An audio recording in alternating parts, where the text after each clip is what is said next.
live de hoje não deu certo, então eu tô gravando o vídeo, tá? Vamos gravar aqui, deixa eu ver aqui. Isso, gravando agora. É o seguinte, comecei a fazer a live, caiu, então hoje o vídeo vai ser gravado. Para quem não me conhece, meu nome é Adriana Lute, eu sou farmacêutica e terapeuta, trabalho com mulheres que têm crise do pânico e ansiedade. E hoje o assunto é, se você precisa de alguém para ir no mercado, para dormir com você, para fazer companhia, quando você tem medo de ficar sozinha, precisa de, sei lá, o marido, a mãe, os filhos, alguém que você sente segurança e você acha que a presença dessa pessoa é o que te dá esta segurança para você não ter crise do pânico nem da ansiedade, na live de hoje eu vou te mostrar que não, ninguém nunca vai te dar esta segurança. Por quê? Porque de onde vem esta segurança que você acha que quando seu marido está com você, ou quando a sua mãe vem te visitar, ou quando você sai com alguém, você acha que nada de ruim vai acontecer, se tiver crise do pânico, aí você pelo menos tem alguém. Vamos entender isso, tá? Eu coloquei um roteirinho aqui pra gente não se perder. Então, hoje eu vou te mostrar como o meu método E daí te ajuda neste caso de você parar de depender de alguém. Veja bem, ter a companhia de uma pessoa para ir com a gente nos lugares, eu queria ir lá no shopping, mas eu não queria ir sozinha, é bom, é agradável. Eu quero viajar, mas eu não quero viajar sozinha, se eu tivesse com alguém ia ser bem melhor, com certeza. Eu vou jantar, mas eu não vou jantar sozinha, eu quero convidar meus amigos, eu quero que meu marido vai, eu quero que minha família vai, é bom. Eu estou falando de ter uma pessoa por segurança quando você tem uma crise de ansiedade e pânico. Você sabe do que eu estou falando. As pacientes que vêm tratar comigo, que falam isso para mim, se você está me ouvindo, você sabe a diferença do que eu estou falando. Uma companhia agradável para fazer algumas coisas é diferente de quando você tem medo. Medo de passar mal, medo de ter as crises do pânico, o seu coração começar a disparar, sentir falta de ar, o estômago doer, dor de cabeça, aí você tem medo de desmaiar e ninguém te vê. O coração parar e ninguém te socorrer, parar no pronto-socorro. E eu quero te dizer com todas as letras uma frase que eu sempre digo. E acredite nisso, pode pesquisar, pergunta o médico, o psiquiatra, o cardiologista, o plantonista que te diagnosticou lá no pronto-socorro, quando você foi lá com a pressão alta, o coração disparado, formigamento, falta de ar, vários sintomas parecidos com esse, às vezes uns é diferente do outro, você pode ter todos ou não, depende da crise do pânico que você está tendo. Ele falou para você que a frase é: os sintomas são desconfortáveis, desagradáveis, mas não são perigosos. Sintomas da crise do pânico são desagradáveis, mas não são perigosos. É gostoso de sentir? Não. É bom? Não. Alguém quer sentir? Não. Mas eles não são perigosos, então não precisa de ter medo. Deixa eu só acender aqui mais uma luz, que eu tô achando que a iluminação aqui talvez não tá muito boa. Deixa eu falar outra coisa pra você. Como que você vai fazer? Então, se você já sentiu-se desesperada por não ter ninguém com você no meio de uma crise, fica aqui na live que você vai aprender como quebrar esta âncora que você criou. Isso é chamado de âncora emocional na terapia, tá? O que é uma âncora emocional? É quando você pensa assim, eu tenho medo de ter crise do pânico, mas como minha mãe tá aqui hoje, se eu tiver uma crise tá tudo bem. Deixa eu só acender aqui mais uma luz. Eita, deixei isso pra fazer depois. Podia ter feito antes, mas tudo bem, deixa eu ver. Ok, pronto. Desculpa aí pelo barulho. Dependência emocional como âncora de segurança. E hoje a gente vai quebrar esse padrão juntas. Então, o que é pessoa segura? Pessoa segura. Você tem uma pessoa em que você sente segurança. Isso vamos dar um nome de pessoa segura, tá? Sua mãe, seu pai ou seu marido. Pessoa que você acredita que te protege no meio desse medo. Ela não resolve a crise, ela só alivia temporariamente o medo.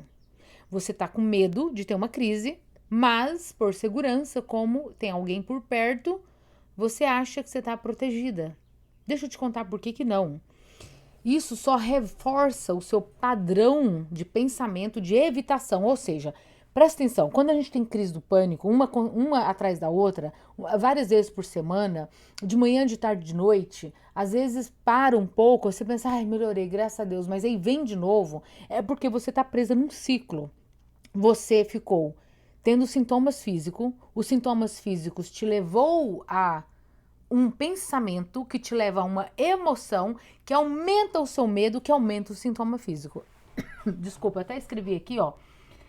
Começa tudo com sintoma físico. O gatilho é o sintoma físico. Você, opa, peraí, meu coração tá disparando. Ai, que dor é essa que eu tô sentindo? Será que é um AVC? Nossa, minha cabeça tá doendo. Será que eu vou ter um derrame? Nossa, tá formigando meu braço. Será que é ansiedade? Nossa, eu tô com uma dor, uma pontada no meio do peito, assim. Será que isso é ansiedade? Entendeu? Você começa a vasculhar o seu corpo, como se estivesse fazendo um escaneamento, e um sintoma físico começa a te levar a uma imagem. Cria uma imagem na sua mente, uma imagem de você caída, de você desmaiada, de você numa ambulância, de você morreu, entendeu? Você começa a imaginar o pior cenário. Esta imagem que você criou na sua mente, imagem é só imagem, ela não é imagem, tá? Você tá vendo aqui um copo, isso é uma imagem. Quando você dá nome para ele de copo, isso aqui é uma imagem. Aí você identifica esta imagem de você passando mal, desmaiada lá, com uma emoção. E a emoção que você dá é medo. Nossa, meu Deus, e se eu cair, se eu morrer? Medo, emoção. É medo, tá? Crise do pânico sempre está associada ao medo. Este medo leva a um pensamento. E aí você começa a não pensar, e se? E se não chegar alguém ao tempo? E se eu estiver sozinha, eu não vou ficar? E se eu for no mercado e tiver crise lá? E se esses e se começam a te impedir de fazer as coisas? Então, no seu cérebro, na parte de trás do subconsciente, no sistema límbico, não precisa você saber esses nomes, tá? É só para você identificar. Aqui atrás existe uma amêndoa, parecida com amêndoa, né? Chamada de amígdala. Parecida com amêndoa, assim. Ela tem um formatozinho assim. E ele é acionado, tem um botão lá onde é acionado esse medo. Por causa dos sintomas físicos. Você tá num perigo real? Não. Escuta aqui. Vamos supor, você vai fazer uma trilha, uma caminhada no meio do mato. Se vier uma onça, se for um lugar, um mato mesmo, uma mata fechada, é perigoso? Claro. Se vier qualquer animal selvagem, é perigoso? Claro. Qualquer animal, um porco-espinho, um javali, sei lá, tem tantos bichos no meio do mato, no meio da floresta. Lá na Flórida tem tanto jacaré. Aqui na Califórnia tem ursos. A gente faz caminhada por aí, tem urso, tem leão da montanha, tem coiotes, tem muita coisa perigosa. Cobras, muita cobra cascavel, aqui onde eu moro tem um monte. Então, é um perigo real? É. Pedir alguém para fazer companhia é um gatilho emocional de não disparar a crise do pânico? Não, não, não. Por que não? Olha a diferença. Perigo real, você vai sentir o coração disparado, os músculos tensos, o sangue circulando quente, por isso que algumas pessoas falam assim, eu sinto um calor na cabeça, um calor nas minhas mãos, nos pés, começa a suar, uma quentura, eu falo assim, uma quentura no corpo inteiro. Por quê? Porque o sangue foi circulado muito rápido para te dar força e energia para você fugir, para você correr de um perigo real, se você estiver fazendo uma trilha. E é bom fazer acompanhado, lógico. Não, eu vou fazer uma trilha aí, vou caminhar uma hora aí, mata fora, montanha acima, mas eu quero que vai fulano, ciclano e beltrano. É até melhor mais de uma pessoa. Eu não vou sozinha. Por quê? Porque é perigoso e o perigo é real. E se acontecer sintomas físicos, você não vai achar que você vai morrer. Você não vai falar, nossa, eu tô morrendo. Não! Você vai pensar assim, nossa, o bicho tá vindo aqui. Nossa, eu quase pisei numa cobra. Nossa, olha lá um leão da montanha, ainda bem que ele fugiu. Ainda bem que eu corri. Ainda bem que eu escapei. Ainda bem que eu bati. Ainda bem que eu, né, se for uma cobra, matei. Entendeu? Então isso é normal, é estado de sobrevivência. Acontece que hoje em dia, esse estado de sobrevivência é acionado neste botão da amígdala em horas que não é perigoso. Tá em casa, sentado no sofá, começa o coração a disparar, você começa a tremer. É perigoso? Não. Só que você tem uma sensação que você vai morrer, uma angústia no peito. Meu Deus, nossa senhora, olha meu coração, olha o que eu tô sentindo. Ai, não tem ninguém aqui comigo. E aí você começa a pensar uns piores cenários. Então, o que você resolve? Se você começar a pensar, eu não dou conta sozinha, você vai estar reforçando para o seu cérebro como é que é? O reforço da ideia inconsciente de que isso é perigoso, estar sozinha é perigoso, sendo que não é. Quando você sarar disso, sarar no sentido assim, não ter mais medo disso, você vai ver que tempos que nós gastamos sozinha com a gente mesmo é muito bom, faz bem, faz bem. Quando uma pessoa começa a ter medo de ficar sozinha e ela precisa o tempo todo estar acompanhada até para ir no banheiro, para fazer tudo, ela está presa. Você está presa ao medo e você acha que essa pessoa que está ali com você o tempo todo é sua segurança. E não é. A cada vez que você busca alguém, seu cérebro aprende a não confiar em você mesma. Então, vamos lá. O que são essas âncoras emocionais?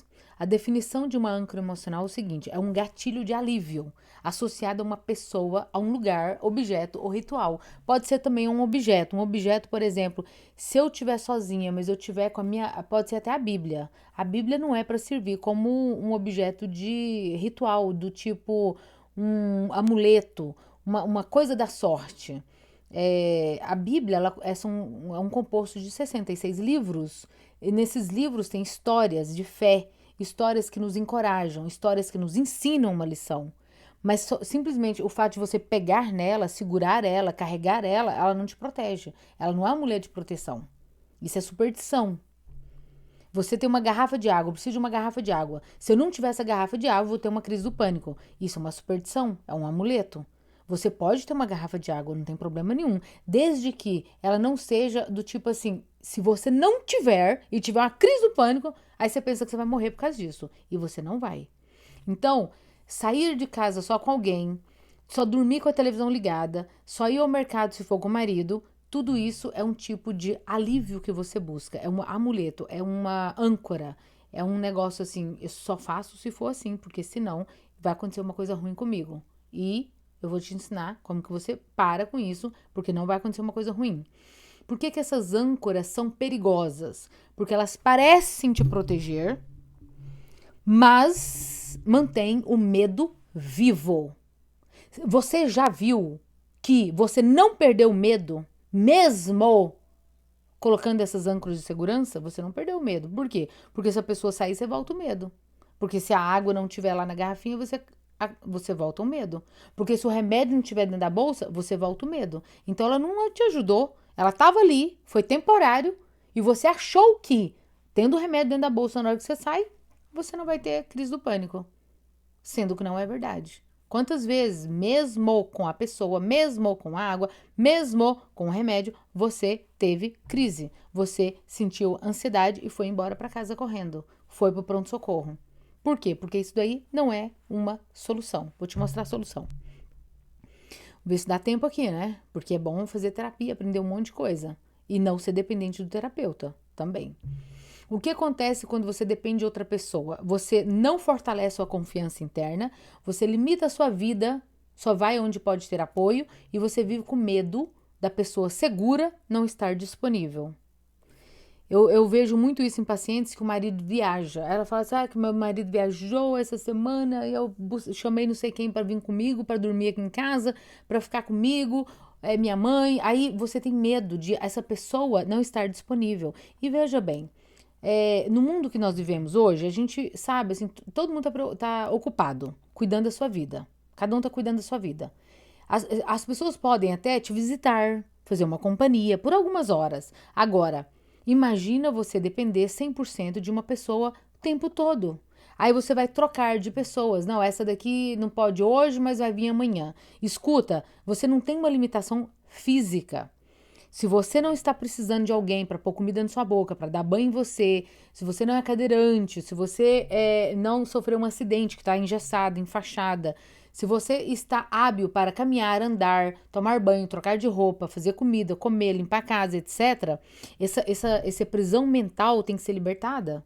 para você viver bem, para você ter qualidade de vida, para você voltar a se sentir gente, para você voltar a se sentir útil. Porque se você ficar 100% dependendo de alguém, você vai se sentir inútil, você vai perder sua identidade, você vai perder o desejo de viver, vai começar a ter estado depressivo. Então, vamos lá, o que acontece quando você se liberta disso? Você vai reforçar o seu córtex pré-frontal, que é a parte cognitiva da inteligência, você vai reforçar de que é um amuleto querer sempre alguém perto de você, uma pessoa segura, que também serve para as outras coisas que eu te falei, né? Qualquer objeto ou alguma coisa que você fala assim, se isso acontecer, eu vou me sentir segura. Se você abandonar isso, você vai conseguir racionalizar na hora da crise. Ou seja, usar essa parte do raciocínio para, então, conseguir lidar com os sintomas. Reestruturação neuronal. Neural. Você aprende que consegue ficar sozinha. Escuta, quando você tem medo e você liga esse medo ao alívio imediato em uma pessoa, alguma coisa, você fez um caminho no seu cérebro. Você ligou uma conexão que ela te dá uma dopamina do tipo assim, tô segura, tá tudo bem agora. Só que, se você conseguir enfrentar sozinha, você vai fazer um novo caminho.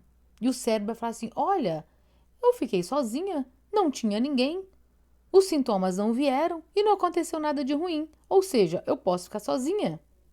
Esta é a mágica da coisa. Este é o poder sobrenatural, porque Deus te dá inteligência, Deus te dá força, isso é sobrenatural. Tudo que Deus nos dá não é natural, é sobrenatural. É uma coisa espiritual. Então Deus dá isso e você vai usar. Ele te dá, mas você tem que usar. Se você não usar, você não sabe o que você tem. Como é que você sabe que você tem fé? Quando você for provado. Não existe ninguém na Bíblia que está lá, capítulo 9 de Hebreus, os heróis da fé. Então, tá uma lista de quem foi fiel, que teve fé, foi fiel a Deus na fé. Abraão é o pai da fé. Primeiro, ele é testado. Aí, na hora do teste, você prova que você tem fé. Não adianta falar assim, eu tenho fé de que eu posso ficar sozinha e não vou ter crise do pânico, mas sempre tá com alguém. Como é que você vai testar a sua fé, a sua coragem? Entendeu?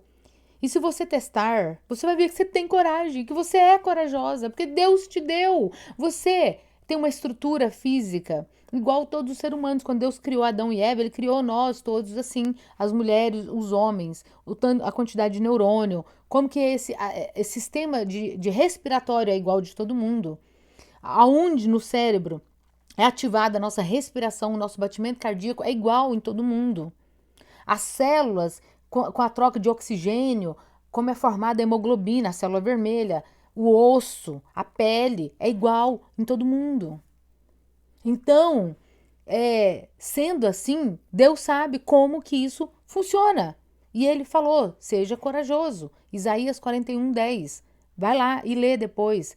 Josué 1:9. Por que eu estou misturando a Bíblia e Deus no meio da terapia? Porque nós somos um conjunto de três. Corpo, esse corpo que Deus deu para a gente cuidar, com saúde, alimentação, exercício físico, dormir bem, tomar sol, tomar água, alimentação saudável, temperança. Aí Deus deu uma mente onde você vai raciocinar. E esse medo não tem lógica, não tem nada perigoso aqui, não tem um ladrão, não tem um bicho, né? O medo de quê? Vamos racionalizar este medo. Ah, então agora eu vou criar novas conexões. Ele te deu uma mente tanto abstrata de pensamentos e emoções, quanto o cérebro.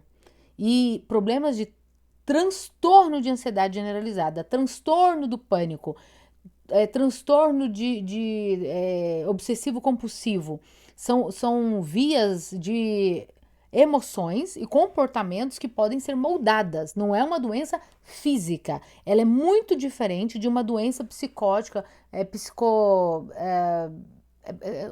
acho que o nome hoje mudou para psicótico. Doenças mentais graves de falta de parte cerebral, entendeu? Tá faltando. Essa parte cerebral não funciona, ela foi desconectada, ela falta lítio, ela falta coisas na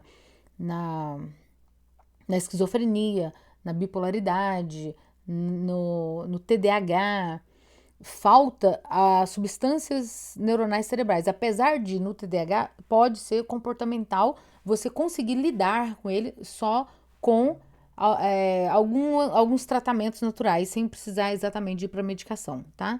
Agora, a esquizofrenia, a pessoa só consegue sair com medicação, com medicação. Sem medicação, não dá, porque ela realmente saiu do mundo real.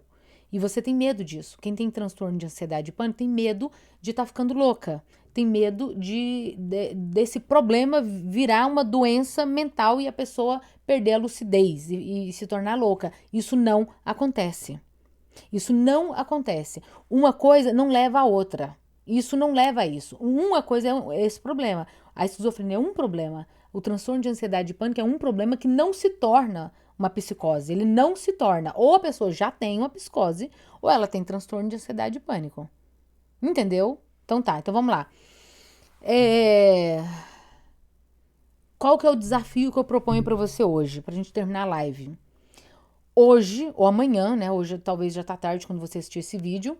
Você vai num lugar que normalmente você vai só acompanhada, certo? Pode ser na pracinha da sua casa, na porta da sua casa, na padaria da esquina, no supermercado que é 2 esquinas aí pra baixo, na farmácia, que você tava esperando o seu filho chegar pra ir junto, ou mandar a pessoa ir, porque você não vai mais, você vai agora desafiar o medo. Lembra que eu falei pra você que não tem jeito de você descobrir se dentro de você tem um algo a mais de segurança, de paz, de tranquilidade, de coragem, de fé, se você não colocar em prática.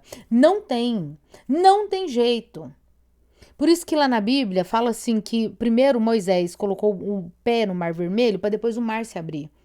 Existe uma música que fala sobre isso. Primeiro você põe o pé e depois o mar abre. Ou seja, primeiro você mostra que você vai fazer e depois Deus te dá a coragem. Porque nós somos isso que eu te falei: o corpo, a mente e o espírito. Eu parei, né, no negócio do espírito. O espiritual, não existe ser humano sem espiritualidade. Existe pessoas ateu que não acreditam em Deus. Existe vários tipos de religiões. Existe pessoas que são nada, tipo, ela acredita em Deus, mas ela não lê a Bíblia, ela não ora, ela não tem meditação, ela não fala com o ser celeste, ela vive no mundo como se, tipo, não para pra pensar nisso, na espiritualidade dela. Ela não sabe pra onde vai depois que morrer, não sabe de onde veio, não sabe por que tá no planeta Terra, não sabe de nada e fica com esse medo de morrer porque não sabe da eternidade. Não leu a Bíblia, lá onde Deus fala que Jesus vai voltar. Ele falou pros discípulos. Os anjos vieram consolar os discípulos quando Jesus estava subindo depois da ressurreição e falou assim: está vendo Jesus subindo desse jeito? O anjo falou para os discípulos que estavam lá. Vieram consolar eles. Do mesmo jeito que ele subiu, ele vai voltar. Então nós aguardamos o retorno de Jesus, a segunda volta de Jesus. Ele veio uma vez como um bebê, nasceu de Maria, viveu até os 33 anos de idade, morreu numa cruz para nos salvar dos nossos pecados. Isso é a espiritualidade. Eu vivo nesse mundo físico, onde eu acredito no mundo espiritual, onde eu tenho uma conexão com Deus matutina e vespertina, ou seja, de manhã e de noite, onde eu me conecto com esse ser sagrado, que é o nosso Criador, que criou o nosso corpo, a nossa mente, a nossa alma. Essa conexão me dá força espiritual para vencer no mundo real. Gente, isso é importantíssimo. Eu não consigo ser terapeuta sem falar da espiritualidade. Eu não consigo desligar uma coisa da outra. E olha que eu já até pensei em não ligar. Por quê? Para agradar as pessoas que não têm religião, para me conectar com pessoas que querem, assim, preto no branco, do tipo assim, como se nós fosse uma máquina, um carro, que você vai lá e troca a peça. Tá com crise do pânico, pega um remédio e bebe que você vai resolver. E a pessoa sente vazio interior, chora, não sabe por quê, falta de propósito na vida, não sabe por que vive, a vida não tem sentido, não sabe pra onde que vai, não sabe o que faz, não sabe o que vai dar no final, não sabe nem por que tá vivo, Não presta serviço a ninguém, não é um servidor como Jesus foi e nos deu exemplo. Olha para a vida de Jesus, tem um livro chamado A Vida de Jesus. A Vida de Jesus, esse é o nome do livro, escrito por Ellen G. White. É uma escritora americana aqui dos Estados Unidos. Foi traduzido para mais de 140 línguas. Uma das maiores escritoras traduzidas pelo mundo. E ele pediu para nós ser exemplo dele. Não é para ser exemplo do padre, nem do pastor, nem do bispo, nem de nenhuma religião. Nem do Buda, nem do hinduísmo, nem do... Nenhum. Todo ser humano é falho. Mas Jesus é perfeito. Então olha para a vida de Jesus. Jesus viveu para servir. Você está servindo quem? A sua comunidade, a sua igreja, um grupo de pessoas, os doentes. Você tem ido aos hospitais visitar as pessoas doentes, levar um sorriso, uma flor, um bolo, um conforto, uma palavra amiga, sei lá, qual que é o talento que Deus te deu? Você canta? Tem coragem de cantar para os outros? Para alegrar um hospital, um asilo? Foi visitar os velhinhos, as viúvas, os órfãos? Já foi no orfanato? Já foi num orfanato? Já viu as crianças lá brincando e rindo? Que não tem mãe, que não tem pai, que foi abandonada, que tem uma péssima história de vida até aquele momento e não se sabe que tipo de adulto vai ser. Já foi na prisão? Já pediu lá, ó, eu quero fazer visita. Que dia que é dia de visita? Tem alguém preso lá que você conhece? Não, ninguém. Mas eu vou lá visitar. Não, não vou. Que sofra aquele cambada. É assim que você pensa? Revolta contra o mundo, revolta contra Deus. Por que existe tanta maldade? Porque o ser humano é mau. O ser humano sem Deus é mau. Aí você vem pra terapia e você quer desconectar, se desconectar do seu espírito. Não tem jeito, criatura de Jesus. Não tem jeito, você é uma criatura de Jesus. Deus te criou. Quando você nasceu da sua mãe e do seu pai, a probabilidade de você ser você, nesse bilhões é bilhões, tá? Não é milhões, não, é bilhões de chance de você nascer desta mãe, deste pai, naquele dia. Tem a estatística, 1 em não sei quantos bilhões. É porque Deus escolheu você para nascer. Você não é fruto do acaso. Você não é uma criatura, tipo, que tem um monte no universo. Não tem ninguém igual a você. Mas ninguém.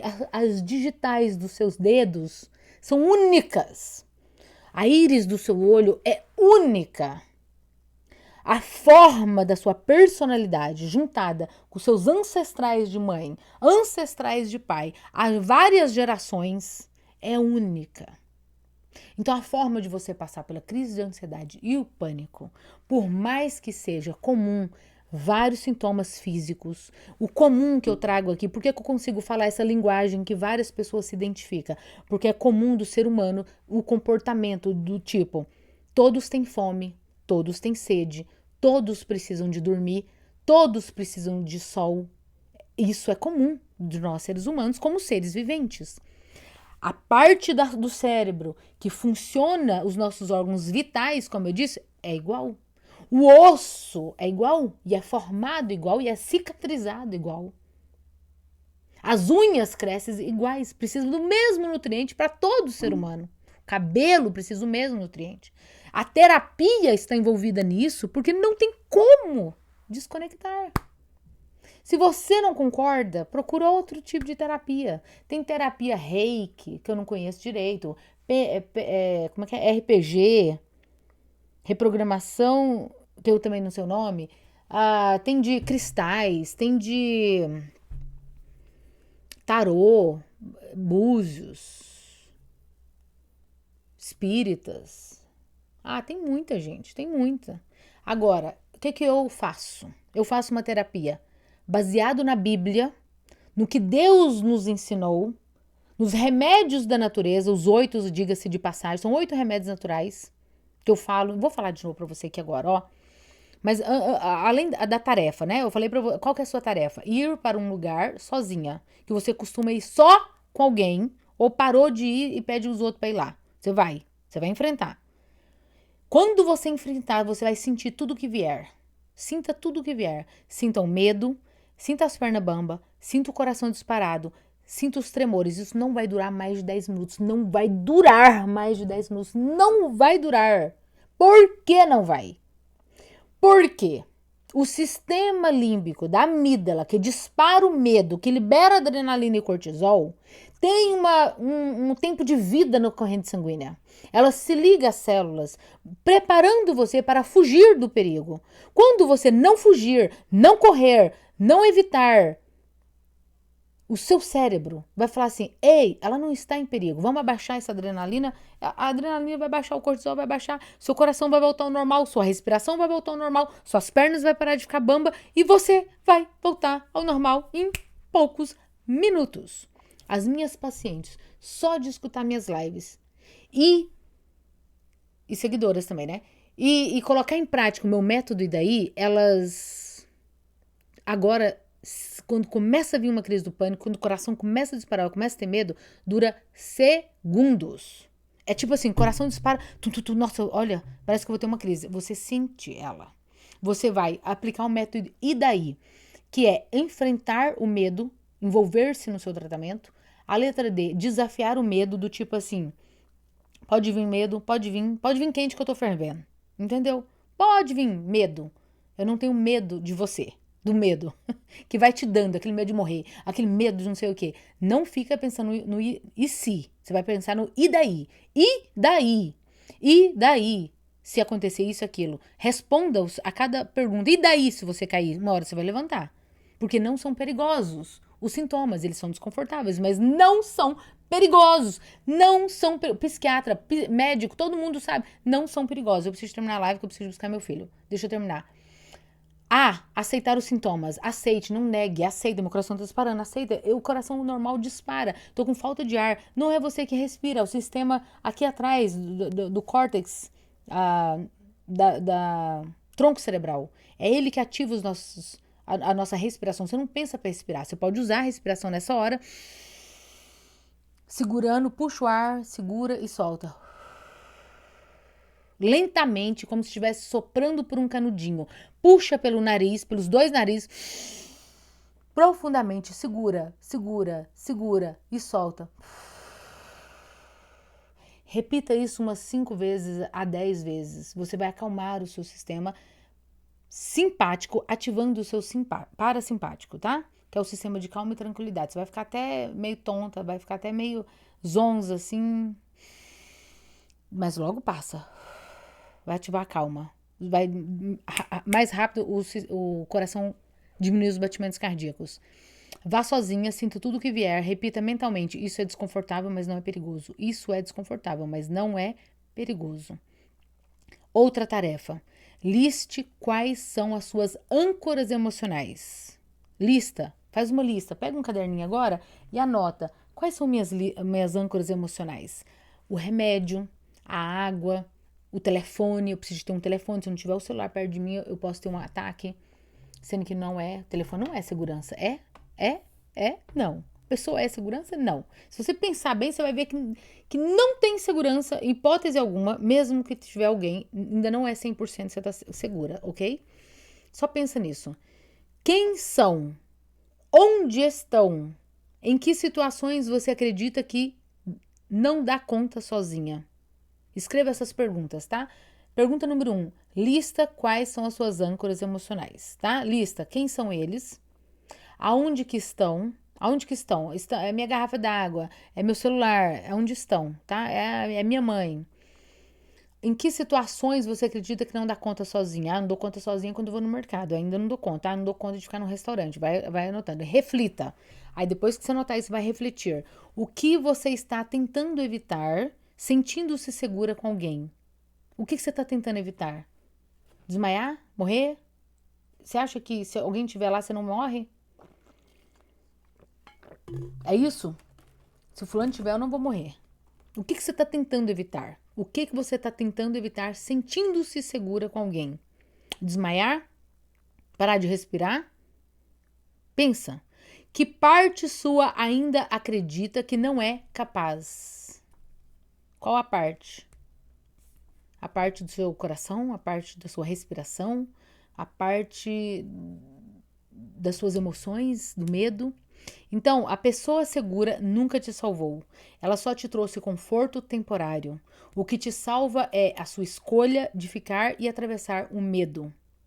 E aí que começa a sua verdadeira segurança. Então, se hoje você aprendeu alguma coisa e gostou, coloque em prática, volte aqui nos comentários, principalmente você que está no YouTube, mas você no Instagram também, escreva para mim, Adriana, eu assisti o seu vídeo, eu não dormia sozinha de jeito nenhum, aí eu falei para fulano, né, mãe, não precisa vir dormir comigo essa noite, eu vou dormir sozinha, e dormi a noite inteira, e não tive medo, eu desafiei o medo, eu enfrentei, eu tive coragem, e eu vi que o medo era só subjetivo. Na minha mente, não é real. Realmente, o sintoma é desconfortável no começo. Ele não é perigoso e depois ele desaparece. E quanto mais você fazer isso, mais forte fica o caminho que você está fazendo no seu cérebro. E aí, ao invés do seu cérebro sempre ir por aquele caminho antigo, do medo, eu tô sozinha, e se acontecer alguma coisa de noite, aí você dorme a noite inteira, não acontece nada, aí você faz de novo, e faz de novo, aí este caminho fica obsoleto. Ele não vai desaparecer. Uma conexão neuronal, ela desaparece. Ela fica desconectada, em desuso, como se fosse uma estrada interditada. A hora que você pensa em por ela, aí você fez um caminho novo. Sabe aqueles mapas que vai abrindo o caminho? O caminho existe lá, mas ele está interditado. Aí ele vai para o caminho novo. Olha, tudo bem. Dormir sozinha não é perigoso. Não acontece nada. E não acontece mesmo, gente. Não acontece nada. Mas se eu estiver dormindo, porque eu fiquei sabendo que fulano dormiu, passou mal e morreu. Gente, é um caso. É um caso em que a pessoa tinha uma doença e aconteceu. E ela tinha uma gravidade independente do marido dela estar dormindo do lado dela, não ia salvar. Tá bom? Não ia salvar. Não salva. Tá? E se você tem uma doença cardíaca, você pode ter uma parada, o médico já te falou isso, foi descoberto no eletrocardiograma, no encefalograma não, ecocardiograma, no Holter, tá? Aí você está tratando. Pessoas que têm realmente doenças graves, ela não tem esse crise de pânico e ansiedade. Ela sabe da condição dela e ela já é consciente, é um medo real, é um perigo real. E o perigo real é muito diferente do imaginário, porque ela não tem medo dos sintomas físicos do perigo real. Você entende? Presta atenção no que eu estou te falando. Pensa sempre na onça no meio do mato. O perigo é real? É. Você vai estar com medo do medo? Medo porque você sentiu medo da onça? Não, você vai estar com medo da onça e não do medo. Agora, quando o perigo não é real, que você é saudável, o médico já te falou que você é saudável, você precisa fazer só uma caminhada, uns exercícios físicos, tomar mais água, colocar mais coisa boa na sua cabeça, meditar em Deus, orar, buscar alimentar sua espiritualidade, a sua mente e o seu corpo. Todos eles de uma melhor forma possível e pronto. Pronto, você vai ter uma vida normal e saudável e sem ficar presa em ninguém e nenhuma pessoa segura. Então é isso, meu nome é Adriana Lute, já falei pra vocês, sou terapeuta e farmacêutica, eu tenho este canal aqui no YouTube, por favor se inscreva, porque eu comecei o canal faz pouco tempo e eu quero crescer e expandir aqui no YouTube para mais pessoas serem alcançadas. Se você se inscrever, se você ativar o sininho para novos vídeos, se você compartilhar esse vídeo com outras pessoas, mais gente serão ajudadas de forma gratuita. Eu venho aqui quase que diariamente e sempre trago uma novidade da terapia, outra novidade, como que seu cérebro funciona, o que você faz para vencer o medo de viajar, medo de ir no mercado, medo de falar em público, medo de ter uma crise do pânico e parar. Todas as pessoas que eu consegui alcançar não tem mais crise do pânico e se tiver, sabe lidar e não tá vivendo com este medo. Se esse é o seu desejo, continue me seguindo aqui no Instagram também, continue me seguindo que eu vou trazer para você sempre mais conteúdos, todos eles com soluções, tá? Beijo para vocês, vou virar a câmera aqui, fiquem com Deus e até a próxima. Aqui, ixi, virei ali, tava virado o rosto. Pera aí que eu vou virar aqui também e beijo para vocês, fiquem com Deus.